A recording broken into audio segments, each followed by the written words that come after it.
Mais bonjour à tous et bonjour également à ceux qui nous suivent par les vidéos. Ah,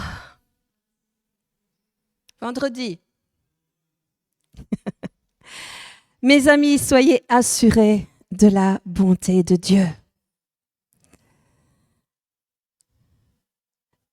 Croyez que nous, ses enfants, nous sommes aimés et que notre Père céleste veut le meilleur pour nous.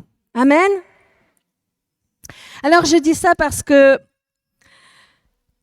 j'ai parfois entendu, même dans la bouche de chrétiens, qu'on attribue des choses à Dieu alors que Dieu n'a rien à voir là-dedans.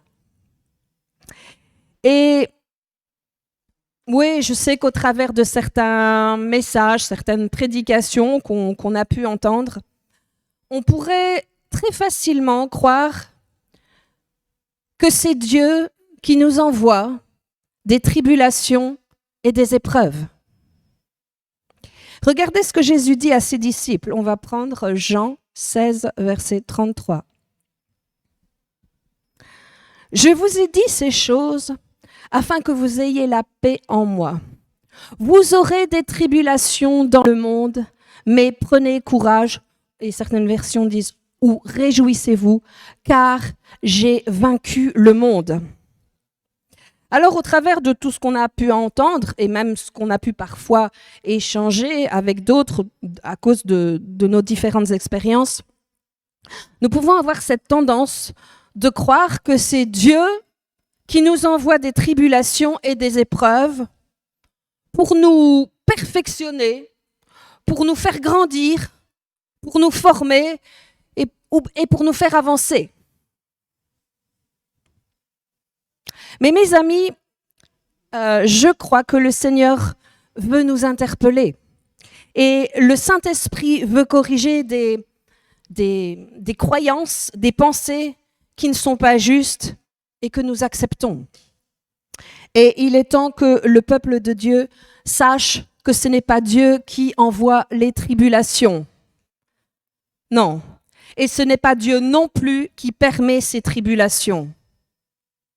Ah là, Gad, je t'arrête parce que dans l'Ancien Testament...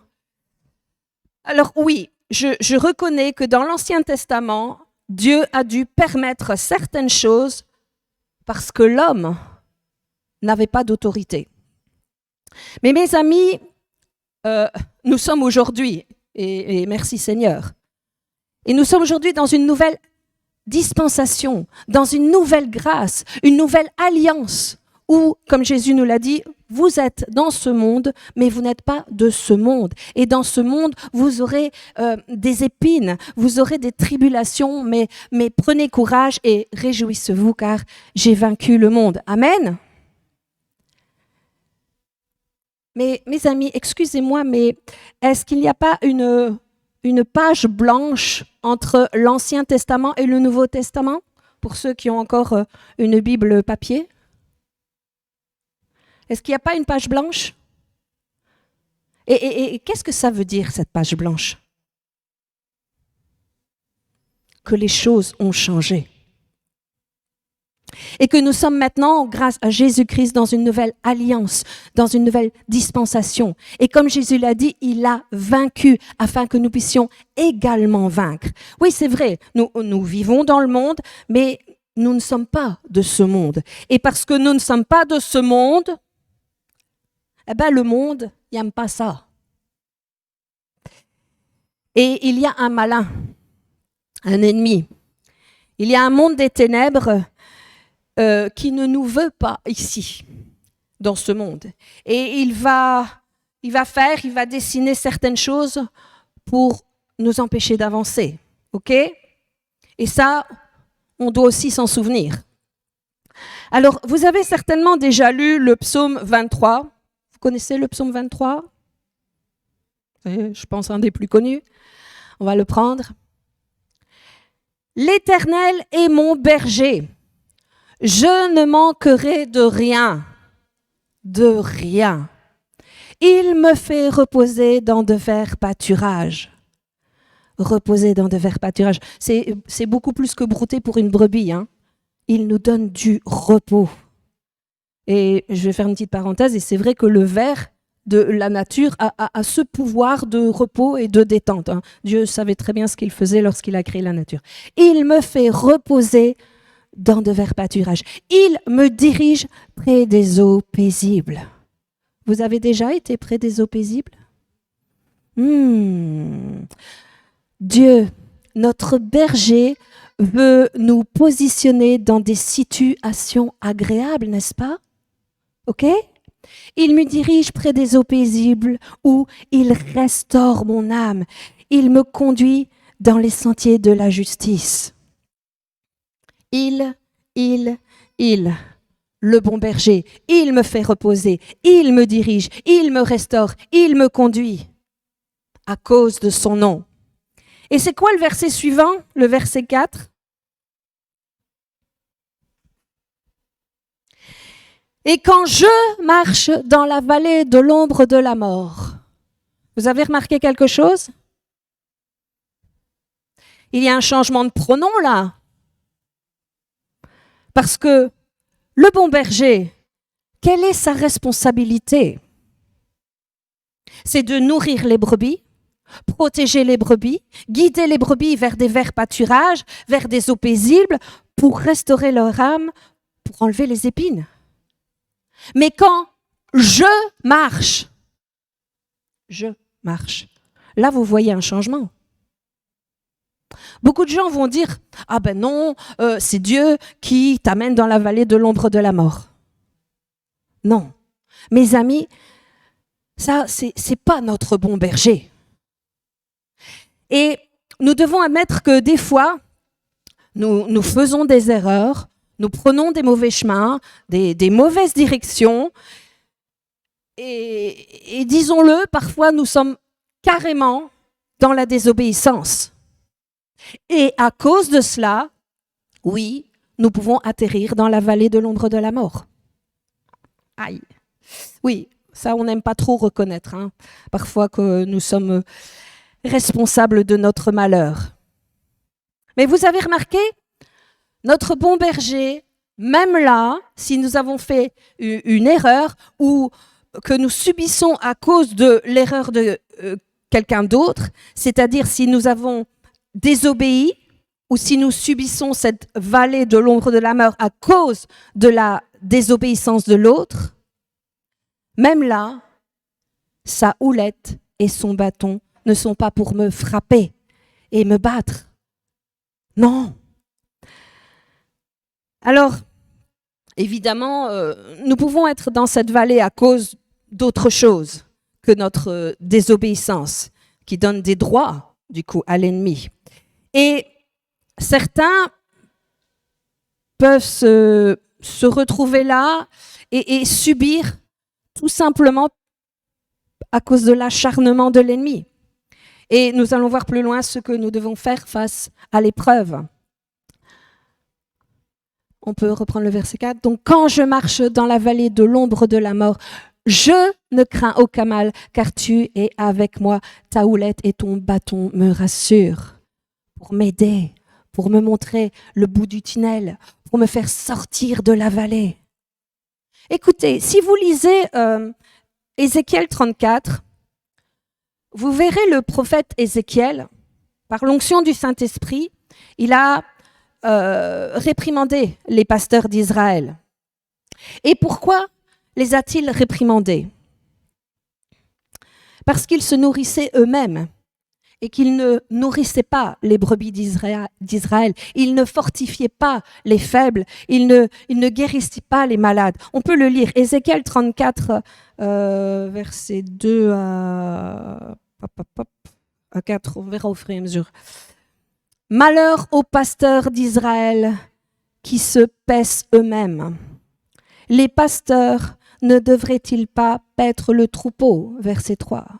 Vous avez mangé la graisse, vous vous êtes vêtus avec la laine, vous avez tué ce qui était gras, vous n'avez point fait paître les brebis. Verset 4. Vous n'avez pas fortifié celle qui était faible, ni guéri celle qui était malade, pas pensé celle qui était blessée, et vous n'avez pas ramené celle qui s'égarait, pas cherché celle qui était perdue. mais vous les avez dominés avec violence et avec dureté. Et nous voyons plus loin, au verset 13 à 16, le prophète Ézéchiel prophétise la venue du bon berger. Et il est dit, « Moi, le bon berger, je les ferai paître sur les montagnes, le long des ruisseaux et dans les lieux habités du pays. Je les ferai paître dans un bon pâturage et leur demeure sera sur les montagnes. » Vous avez remarqué quelque chose ? Contrairement à ce que beaucoup pensent, le bon berger, Jésus-Christ, ne nous amène pas dans la vallée de l'ombre de la mort, mais il nous fait demeurer sur les montagnes. Il est le bon berger qui veut nous guérir, nous protéger, nous nourrir, nous soigner. Mais il se passe quelque chose. Nous sommes dans ce monde. Et ce monde, l'apôtre Paul nous révèle quelque chose. Et il dit, je vais juste citer, il dit dans 2 Corinthiens 4, verset 4, que le diable est le dieu de ce monde. Et à cause de ça, parce que nous sommes dans ce monde, nous avons des tribulations. Et ce matin, je voudrais vous rassurer, car nous, ces brebis, nous avons et connaissons le bon berger et savons que les tribulations ne viennent pas de lui. Mes amis, Dieu est bon. Et Dieu est tellement bon qu'au travers de ces tribulations que Satan nous envoie, Dieu a cette sagesse, cette capacité de renverser ce que l'ennemi nous envoie pour nous détruire. Mais Dieu a cette sagesse et cette puissance de prendre ses attaques et de les switcher, de les inverser pour nous élever, pour sa gloire. Amen. Mais ce n'est pas Dieu qui les envoie. Et nous devons mettre les choses à leur place. Amen. Mon bon berger, mon Jésus, mon Père céleste, il est bon. Et même dans ce monde, quand il y a des tribulations, nous ne restons pas dans la vallée. Nous continuons parce que Dieu est avec nous. Et nous devons garder une bonne attitude avec nos yeux fixés sur le Seigneur, le bon berger qui veut nous faire sortir, qui veut nous enlever les épines, qui veut nous élever et nous mettre sur la montagne. Vous savez, mes amis, nous avons un choix et nous devons choisir soit rester et camper dans la vallée et se lamenter et continuer d'adopter cette attitude de victime et continuer de subir, ou nous choisissons d'être des personnes de foi, des hommes et des femmes de l'esprit qui prient en langue, je le rappelle parce que c'est important, parce que nous savons que ces épines, que ces attaques ne viennent pas de Dieu. Et que si nous gardons la bonne attitude, nous pouvons nous réjouir et regarder ces attaques, regarder toutes ces épines en disant « Oh, avec ça, Dieu va retourner ça, va inverser cette situation et au travers de ça, il va m'élever et il va m'apprendre quelque chose. » Ce que l'ennemi veut faire pour te détruire, Dieu va le prendre, l'utiliser et en faire un des plus grands outils entre tes mains. Au lieu de te voir comme une victime, rentre dans la joie de l'Éternel. Et tu pourras dire à Satan, ouh, grande erreur, car au travers de ces épreuves, tu es en train de me donner une plus grande force, tu es en train de me donner une plus grande voix. Et simplement au travers de la sagesse du Saint-Esprit, nous sommes guidés pour traverser et sortir de cette vallée. À propos d'épreuves, à propos de choses que Satan fait pour nous détruire, nous dessouder, nous décourager, j'ai un petit témoignage. Alors certains se souviendront de cette époque. Il y a 25 ans de cela, plus exactement le 14 août 1999, Il y a eu une tornade qui s'est abattue sur la ville de Tournai, avec des vents terribles de 180 à 250 km/h. Et il y a eu environ 500 maisons qui ont été endommagées. Et notamment celle de mes parents. C'était juste dans la trajectoire. Mais ce jour-là, mes parents étaient en visite, ils n'étaient pas présents. Mais sur la route du retour, mon père a vu au loin la tornade et il s'est dit « Ah, ça, c'est pas bon. Et je pense que c'est juste chez nous. » Et lorsqu'ils sont arrivés à la maison, la toiture, elle avait volé en éclats, les tuiles avaient été propulsées partout, et notamment sur la partie du bâtiment qui avait été ajoutée, où il y avait plusieurs fenêtres de toit en verre, eh bien les tuiles avaient volé dedans et du coup ça s'était brisé et tout le verre était tombé à l'intérieur du corps d'habitation.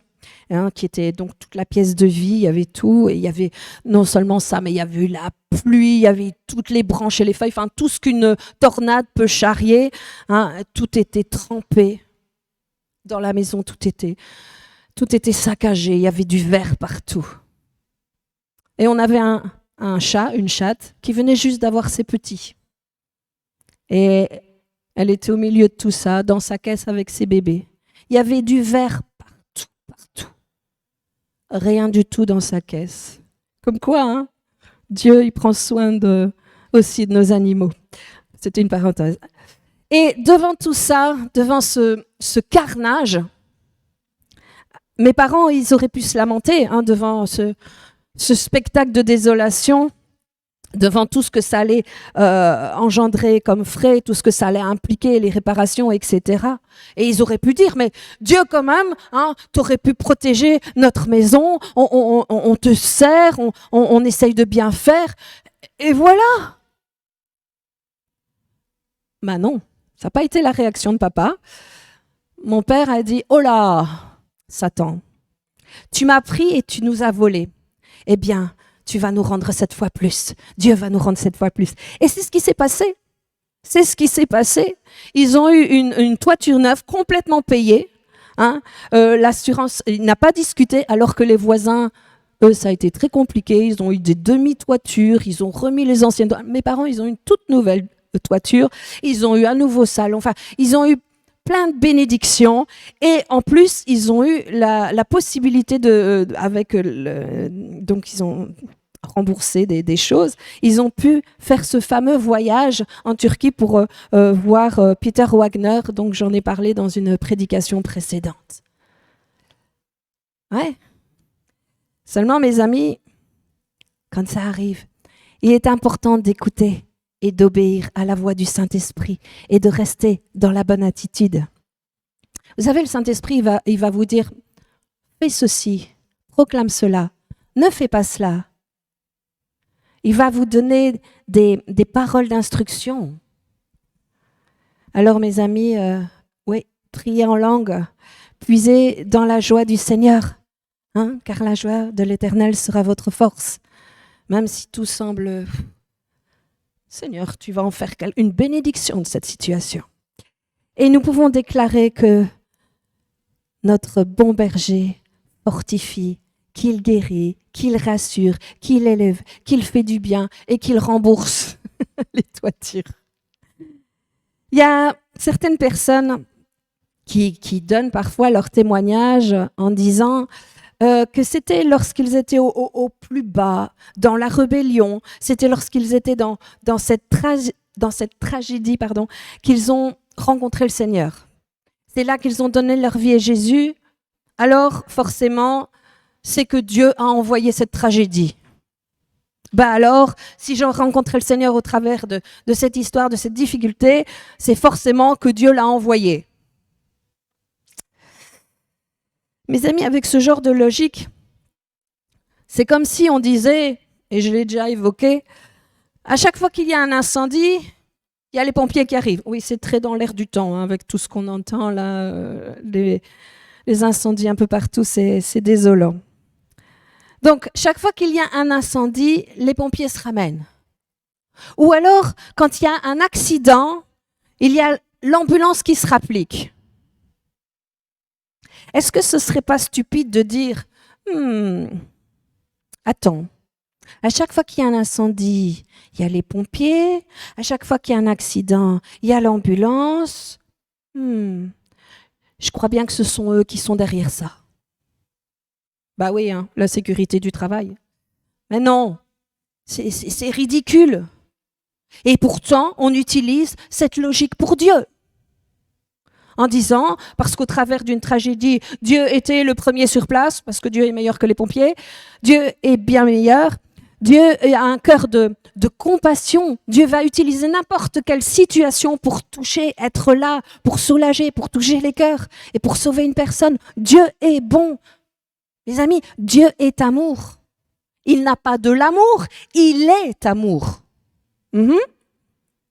Et voyez-vous, faut réfléchir parfois. Et dans le naturel, pardon, si vous voyez un parent qui ne s'occupe pas bien de ses enfants, qui ne les nourrit pas bien, qui les abuse, qui leur tape dessus, qu'est-ce qui se passe avec ce type de parents ? On devrait les mettre derrière les barreaux. Mais ce qui va se passer, c'est que les organismes de la protection de l'enfance vont constater qu'il y a maltraitance. Et pourtant, on n'a aucun problème à croire que le Père Céleste fait de la maltraitance à court de journée. Mes amis, ce n'est pas sa nature. Et rappelez-vous ce que j'ai dit, nous sommes dans une nouvelle alliance. Oui, dans l'Ancien Testament, on peut voir certaines choses et on peut se demander, mais pourquoi qu'est-ce qui se passe? Pourquoi Dieu a permis? Pourquoi Dieu a dû permettre? Tout simplement parce que l'homme, oui, il était toujours dans ce monde, et comme ce monde, comme l'a dit Paul, appartient à l'ennemi, le diable est le petit dieu de ce monde, et Dieu a dû permettre, car pour l'ennemi, c'était son territoire. Mais vous savez que depuis le début, ça a toujours été l'intention de Dieu de permettre à l'homme de dominer, d'exercer l'autorité. Si vous vous rappelez, dans Genèse 1, verset 26, Dieu dit « Faisons l'homme à notre image, selon notre ressemblance, et qu'il domine sur... » Bon, il y a un tas de choses, et après, il y a toute la terre, qu'il domine sur toute la terre. Oui, dès le début, Dieu a appelé l'homme à dominer. Et contrairement à ce que certains pourraient penser, Dieu ne regarde pas l'humain comme un être inférieur, en qui il ne peut pas avoir confiance, un être à qui il ne peut rien confier. Mais dans le psaume 8, le roi David, qui avait une révélation claire de qui était Dieu, parce qu'il avait passé beaucoup de temps dans sa présence, il a dit au verset 5, psaume 8, verset 5, « Qu'est-ce que l'homme pour que tu te souviennes de lui ? Et le Fils de l'homme pour que tu prennes garde à lui. Tu l'as fait peu inférieur à Dieu. » On parle ici de ce Dieu qui a créé le monde, mes amis. Et ce Dieu, c'est Dieu le Père, Dieu le Fils et Dieu le Saint-Esprit. Et quand David dit « Qu'est-ce que l'homme pour que tu prennes soin de lui ? Tu l'as fait juste un petit peu inférieur à toi-même. » Et au verset 6, il est dit « Et tu l'as couronné de gloire et de magnificence. » Vous voyez ? La gloire, c'était l'intention de Dieu dès le début. L'homme et la femme ont été créés pour porter cette couronne de gloire au premier jour. Verset 7. Et tu lui as donné la domination sur les œuvres de tes mains. Tu as tout mis sous ses pieds.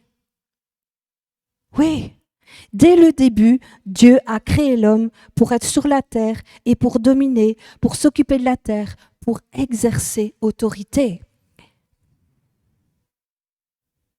Et exercer autorité, qu'est-ce que ça veut dire? Ça veut dire que l'homme était appelé à protéger la terre, à garder la paix sur la terre et à restreindre le mal. Mais nous savons ce qui s'est passé. Le serpent est venu dans le jardin et il a commencé à parler à la femme. Oui, Dieu sait que le jour où tu manges de ce fruit, tu seras comme Dieu. Elle était déjà quasi comme Dieu, à sa ressemblance. La Bible dit que la femme était l'être le plus faible. Pourquoi est-ce que la femme était plus faible? Était faible. Parce que Ève avait un manque de connaissance à ce moment-là. Pourquoi je peux dire ça? Parce que le serpent lui a parlé, il est allé vers elle, parce qu'il savait qu'elle était plus faible, parce qu'il savait que le jour où Dieu avait parlé, Ève n'était pas là pour entendre.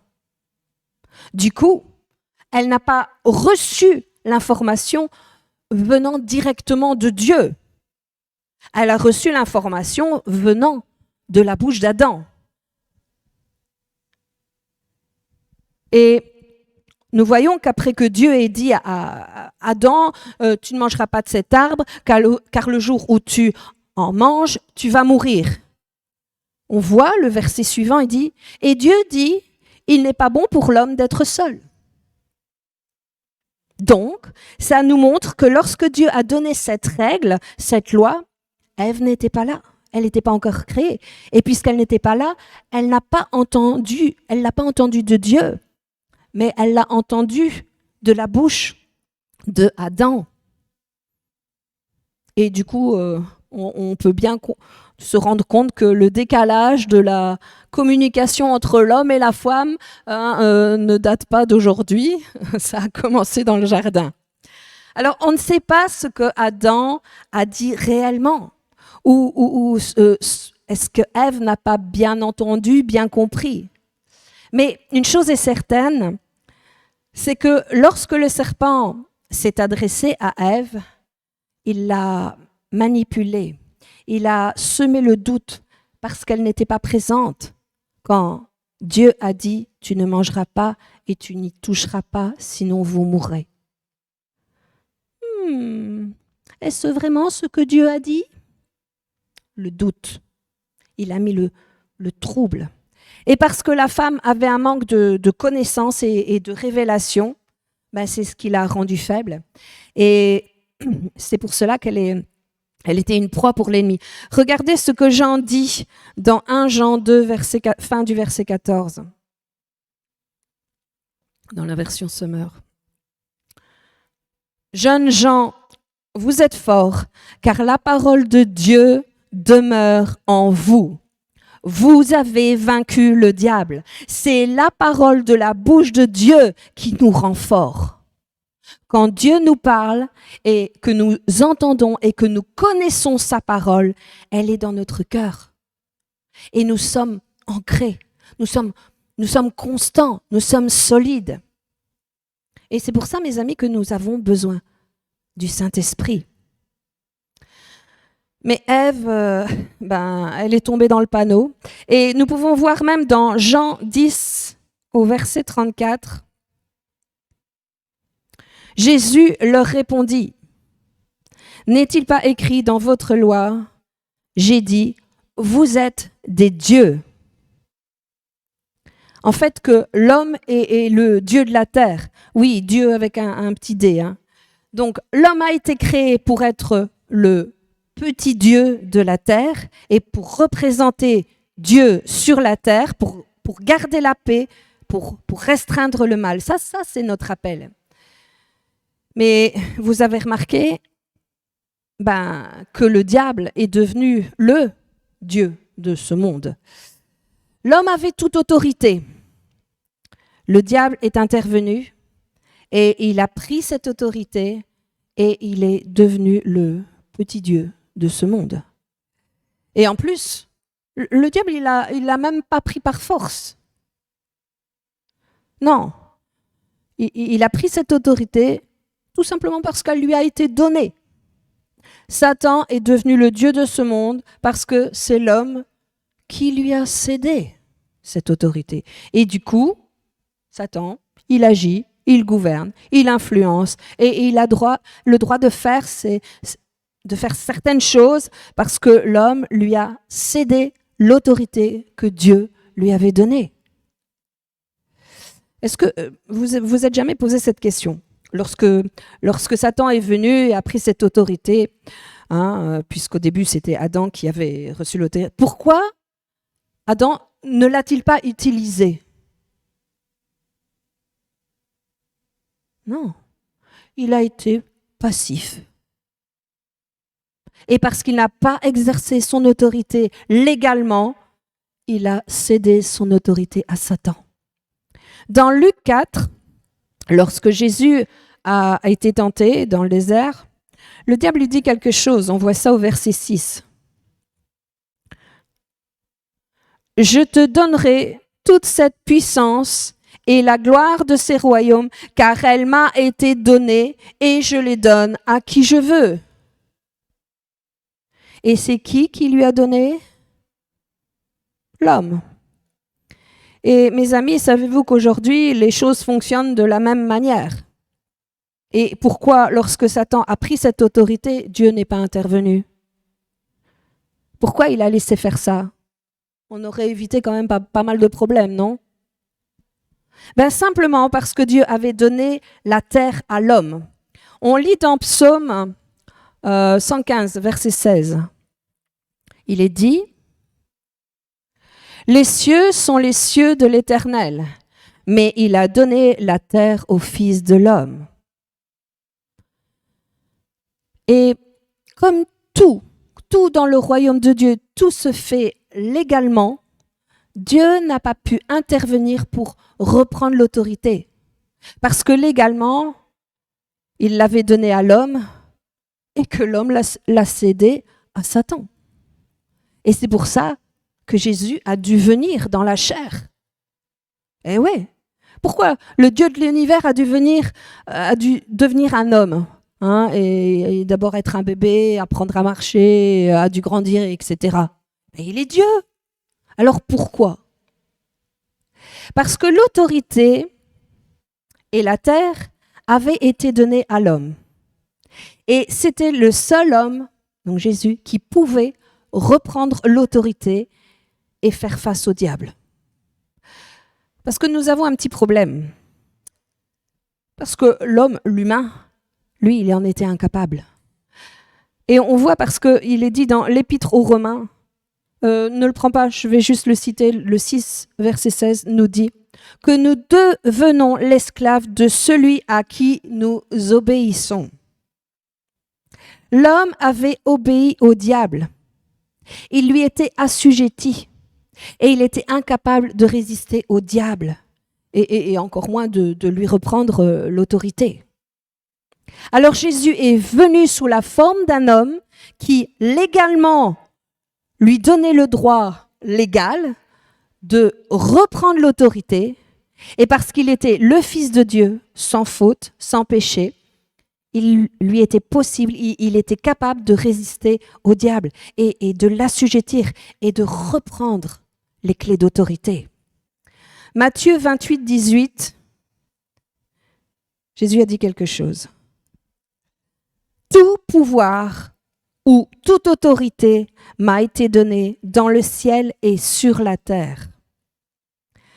Ça veut dire que si toute autorité lui a été donnée à Jésus, toute autorité, Jésus a toute autorité. Alors aujourd'hui, le diable en a zéro.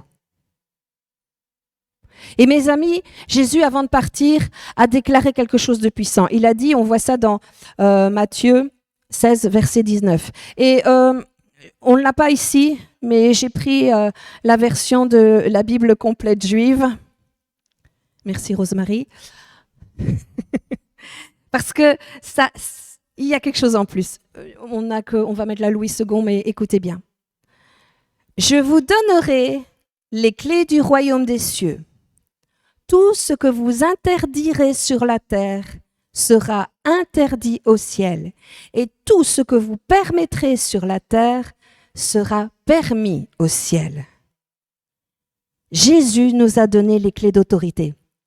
Mes amis, aujourd'hui, ces mêmes clés, celles que Adam avait reçues au début, nous les avons reçues. Mais qu'est-ce que Jésus dit? Eh bien, c'est que ça va être à nous, sur la terre, d'interdire ou de permettre. Ça va être notre rôle de permettre ou d'interdire. Alors non, ce n'est pas Dieu qui permet la plupart des tribulations, les attaques, les maladies, tout ce qui se passe de mauvais que l'ennemi fait pour nous nuire, pour nous attaquer, pour nous détruire. Parce qu'il y a cette fausse idéologie, cette manière de penser qui permet à l'ennemi en fait de neutraliser notre autorité. Donc, tout comme il l'a fait avec Adam et Ève au début, c'est la même chose. Mais quand Jésus dit « Je vous donnerai les clés d'autorité et tout ce que vous permettrez sur la terre sera permis dans les cieux, tout ce que vous interdirez sur la terre sera interdit dans le ciel », et quand il parle des cieux, il ne parle pas du troisième ciel, là où demeure le trône de Dieu. Il parle du deuxième ciel, dont l'apôtre Paul nous parle dans Éphésiens 6, verset 12. On peut voir ça. Car nous n'avons pas à lutter contre la chair et le sang, mais contre les dominations, contre les autorités, contre les princes de ce monde des ténèbres, contre les esprits méchants dans les lieux célestes. Ces lieux célestes-là, c'est ça le deuxième ciel. C'est dans ces cieux-là que nous pouvons permettre ou interdire. Amen, vous comprenez? En Christ, nous avons reçu un héritage. Jésus a déclaré, « J'ai vaincu, je vous ai donné toute la victoire en mon nom. » Et aujourd'hui, s'il se passe des choses dans notre vie, et je ne parle pas à cause de notre désobéissance, je parle de si nous sommes dans la volonté de Dieu et que l'on marche dans son ordonnance, celle où on dit « Oui Seigneur, j'obéis », alors nous sommes sous ses ailes. Et quand l'ennemi nous attaque, alors nous sommes dans la volonté de Dieu. Nous avons non seulement le droit, mais la responsabilité de nous lever et d'exercer l'autorité qui nous a été confiée. Parce que si nous n'exerçons pas notre autorité, nous sommes comme Adam, passifs. Et dans la passivité, dans le royaume, le monde spirituel, c'est la permission pour l'ennemi d'agir quand on est passif. Jésus a dit dans Luc 10, verset 19, « Voici, je vous ai donné le pouvoir ou l'autorité de marcher sur les serpents et les scorpions et sur toute la puissance de l'ennemi, et rien ne pourra vous nuire. » Et vous pouvez noter là que Jésus utilise deux mots différents. Je vous donne l'autorité sur la puissance du malin. Donc, je vous donne l'autorité sur la puissance du malin, oui, parce que c'est vrai, le malin a de la puissance de mentir, la puissance de manipuler, de voler, d'essayer de nous intimider. Mais nous avons l'autorité. Et la bonne nouvelle, c'est que l'autorité est bien supérieure à la puissance. Et je ne vais pas vous refaire l'illustration de la petite policière qui a le vêtement d'autorité d'être la policière et qui arrête le gros camion, elle siffle un coup. Oui, l'autorité qui nous a été donnée, de laquelle nous sommes revêtus en tant qu'enfants de Dieu, elle est bien supérieure à la puissance de l'ennemi, au nom de Jésus et par la puissance du Saint-Esprit. Alors mes amis, rappelez-vous que Dieu nous a donné la terre, Dieu nous a donné nos familles, Dieu nous a donné notre ville, notre pays, et Dieu nous a donné notre Église. Et c'est à nous de restreindre le mal et de remettre le diable à sa place et d'exercer l'autorité pour amener la paix, pour amener le royaume de Dieu sur la terre, dans la famille, dans l'Église. C'est pas à Dieu de le faire, c'est à nous. Oh j'attends que Dieu le fasse. C'est vrai, si c'est sa volonté, c'est à lui de le faire. Non, Jésus a dit, quand tu prie que ta volonté soit faite sur la terre comme au ciel, que ton règne vienne sur la terre comme au ciel. C'est à nous de le faire, d'amener le règne de Dieu, de restreindre le mal. Oui, c'est à nous. Avez-vous remarqué dans Apocalypse 1, verset 6, dans le texte grec, il est dit que Dieu, mais ne le prends pas, je vais juste le citer, Dieu a fait de nous des sacrificateurs et des rois. Donc, nous sommes appelés à être des rois et des reines et des sacrificateurs. Pourquoi? Parce que, en tant que sacrificateurs, nous sommes appelés à prier. Nous sommes appelés à découvrir la volonté de Dieu pour nos familles, pour notre ville, pour notre pays, pour notre Église. Et en tant que rois, nous sommes appelés, une fois que nous avons découvert la volonté de Dieu, en tant que rois, nous sommes appelés à exercer l'autorité pour amener la volonté de Dieu sur la terre. Vous savez, le royaume de Dieu est un royaume de l'égalité. Parfois, nous voyons des choses et nous ne comprenons pas. Et nous mettons tout ça sous l'étiquette la souveraineté de Dieu, la volonté de Dieu. Voyez un peu cette pensée que Dieu veut faire n'importe quoi, quand, comment et où. Non, le royaume de Dieu est un royaume de l'égalité, de justice et de légitimité. Dieu ne brise pas les règles. Et ce que Dieu fait, il le fait selon sa parole, selon les lois qu'il a mis en place. Je vous donne une petite illustration. Si vous êtes propriétaire et si vous avez une maison que vous avez construite, que vous avez pensé, vous avez élaboré les plans, vous l'avez construit, vous l'avez aménagé et que pour finir, vous la louez à des locataires. Logique. Qu'est-ce que vous allez faire? Vous allez établir un contrat de location et vous allez remettre les clés de cette maison au locataire. On est d'accord?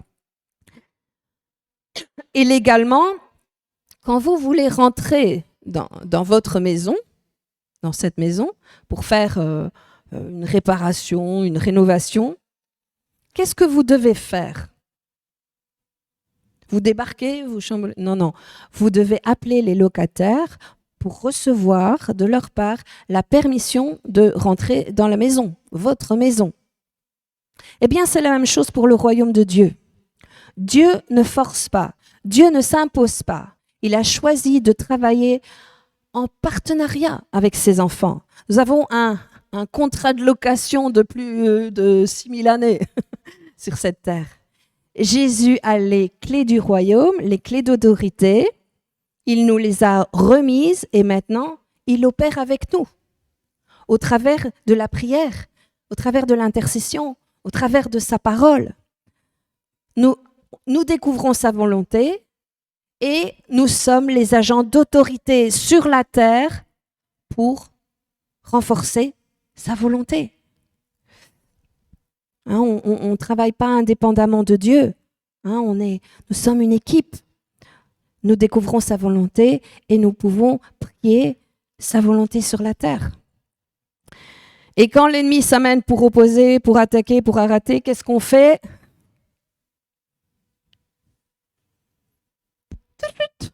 Nous manifestons notre autorité. Et dans le fait d'exercer notre autorité, il y a souvent un petit problème chez les chrétiens. Et j'en ai déjà parlé. Ils ont l'impression que d'exercer l'autorité, ça veut dire crier à plein poumon. Ah bah ouais, hein. C'est vrai que parfois on peut avoir une colère sainte, mais ça c'est autre chose et ça vient du Saint-Esprit. Nous ne devons pas penser que autorité égale crier, hein, ou que autorité égale répéter 20 fois au nom de Jésus. Non, le nom de Jésus est tellement puissant qu'une seule fois suffit. On va prendre Philippiens 1, verset 28.